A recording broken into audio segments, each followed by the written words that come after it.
2 tons, I mean 1 trillion equivalents to the capabilities of the Fab Lab. In the same way, if you built me from those parts I showed you, it would take 3 million years on the machine I just showed you.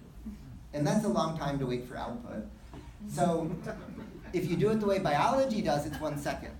And so the difference is in biology, the assembler, which is called the ribosome, makes itself. The assembler assembles itself. So here's our design for an assembler that assembles assemblers out of the parts that it's assembling. So you have exponential increase in self-reproducing assemblers. And so here's all the parts to make a self-reproducing assembler. So for example, if it flexes, that's a mechanism. With an actuation, it's motion. And then that becomes a motion system. And then you add logic parts. And those are all the parts to make a self-reproducing assembler. And now here's the design tool for the self-reproducing machine. This is placing now about 20 material properties, semiconductors now, a few other properties. And so it's designing a machine that communicates a computation for its construction. And so this is how we're designing the self-reproducing assembler.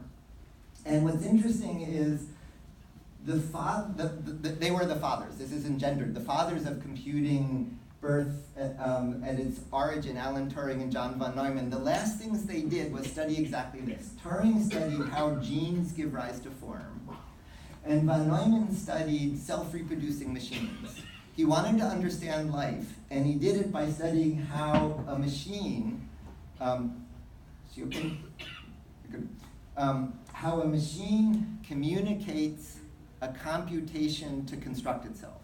And so at that point, you can't separate communication, computation, and fabrication. They're all merged in this digitization of reality. That was a theoretical construct.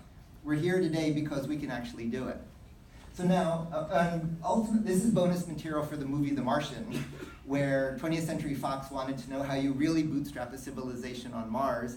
And what's emerging is you don't reproduce the Industrial Revolution on Mars. You essentially create life in non-living materials in the way I've described here.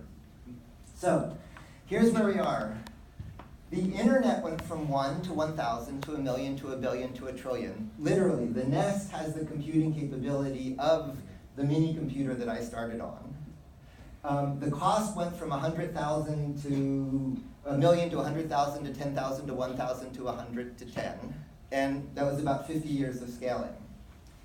In the same way, going from the single mainframe of fabrication, the 1952 NC mill, the Fab Labs are just like the mini computers, and I just showed you all the steps to get to the trillion stage. What's interesting is they're all in the lab today, but this is here today, and this is decades to come for it to come out, but they're all here. You can already see it coming. Now, what you should take away from all of this is a single thing.